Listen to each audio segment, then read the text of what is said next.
Good morning, class. Today we're going to learn how to make chili. There are two methods of soaking our beans. Today I'm using a quick soak method. I put the beans with some water and salt, put them on boil, let them boil for about 5 minutes. Then I'm just going to take them off the stove. I'm going to let it set for about 45 minutes to an hour. I'm going to drain the liquid. And that is an alternative to soaking the beans overnight. If you soak them overnight, just add water. You can add a little salt if you'd like. Let them soak overnight, and in the morning, just drain the liquid. So both methods work with good results. While my beans are soaking, I'm going to prepare the rest of my ingredients. These are dried chilies. I like to use about 3 or 4 different varieties of chilies, so I go to the dried chili aisle and see what they have. A mixture gives, in my opinion, gives a little bit better flavor by bringing different flavors into the chili. So I take the dried chilies and I remove these hard stems, and I'm going to put them in the saucepan. So I have 3 cups of water that I've measured out. This is a 4-cup measuring cup. So I add the water to my dried chilies. I'm going to put them on the stove and I'm going to simmer them. Let them cook until they're soft. So this is a head of garlic, and I'm not going to use the whole thing, so I'm just going to peel off about 1/3 of the cloves. So this is referred to the head, and each of the pieces that come off are referred to as cloves of garlic. So to peel my garlic, what I'm going to do is I'm going to pop the garlic just a little bit with a pop the garlic by pressing down just a little bit till I hear a pop with the back of the knife, and then I can just peel off the garlic. So once I peel my garlic, I'm going to make sure that I remove all the peelings from the cutting board so that I don't have peelings that end up in my chili by accident.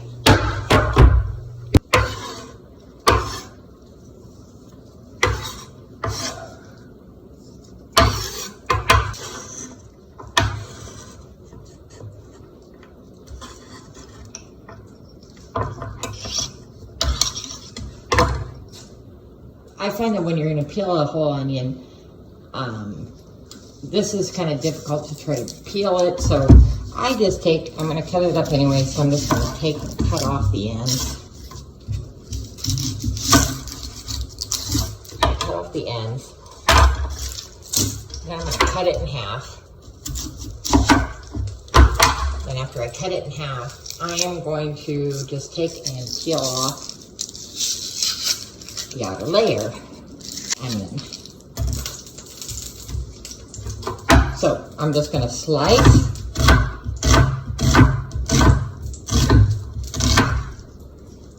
each half, and then I'm going to turn the pieces. I kind of arrange them flat in the same direction, and then I'm going to turn it here and cut it in the opposite direction.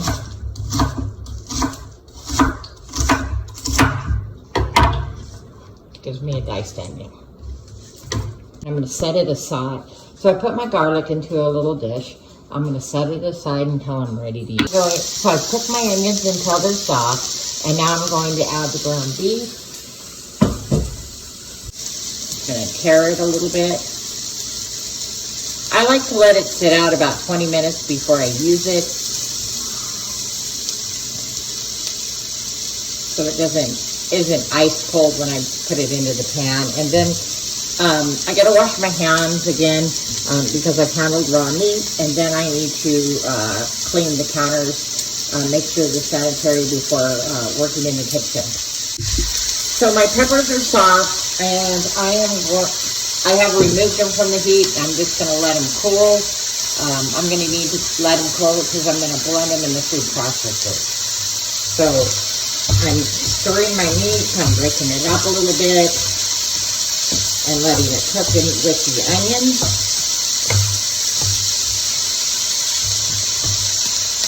And then I'm going to add my seasoning to this mix.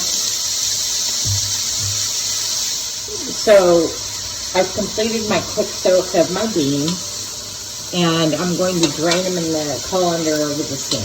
Important after you drain the beans is that you make sure to rinse them, and you've drained off all of the soaking water, and we're going to put in new water to cook them.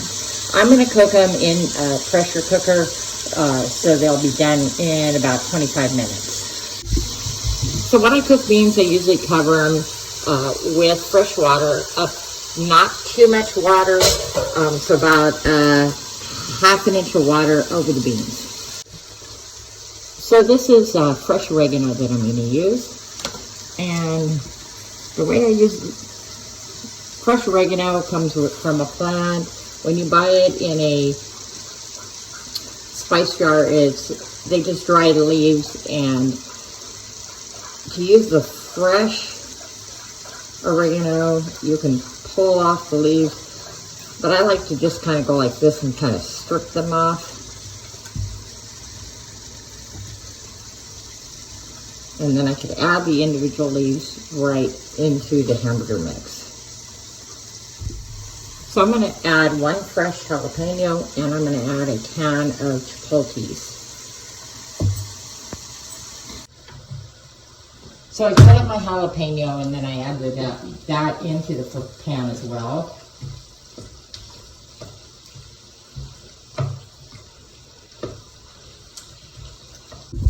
So once I've blended my peppers with the liquid, I'm just going to run it through a sieve here.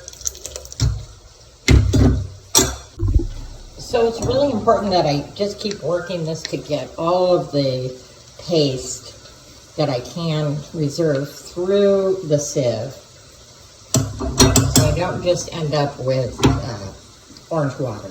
Okay, now I'm going to show you how to safely remove the hamburger meat mixture from the stovetop. So I have a bowl, and I'm going to use a ladle.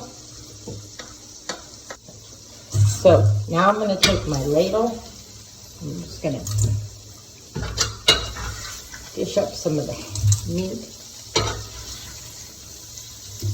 into the bowl. Grab pot holder, put it on my hand, and then I can kind of pour the rest out, but it didn't all come out. I still have a little bit. So I'm going to get a wooden spoon, kind of scrape the edges, and it should come right out. So then I'm going to take my chili mixture here. I'm going to pour this in with the meat. Kind of mix that in. So I'm going to use the masa here to thicken the chili.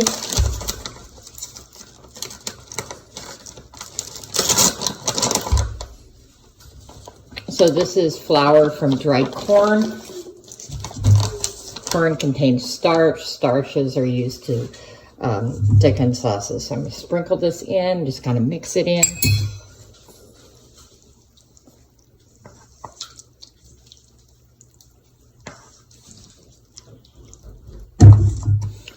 I have my beans done, and I just want to point out that I did salt the beans with a teaspoon of salt, and then I'm going to take my bowl of chili mixture and add it in here.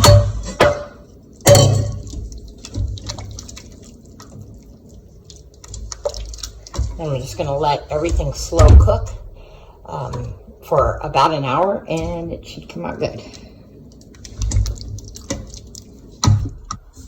And here it is, the chili is done. And chili can be frozen, and it actually freezes pretty well. So you can freeze your chili and use it when you want it.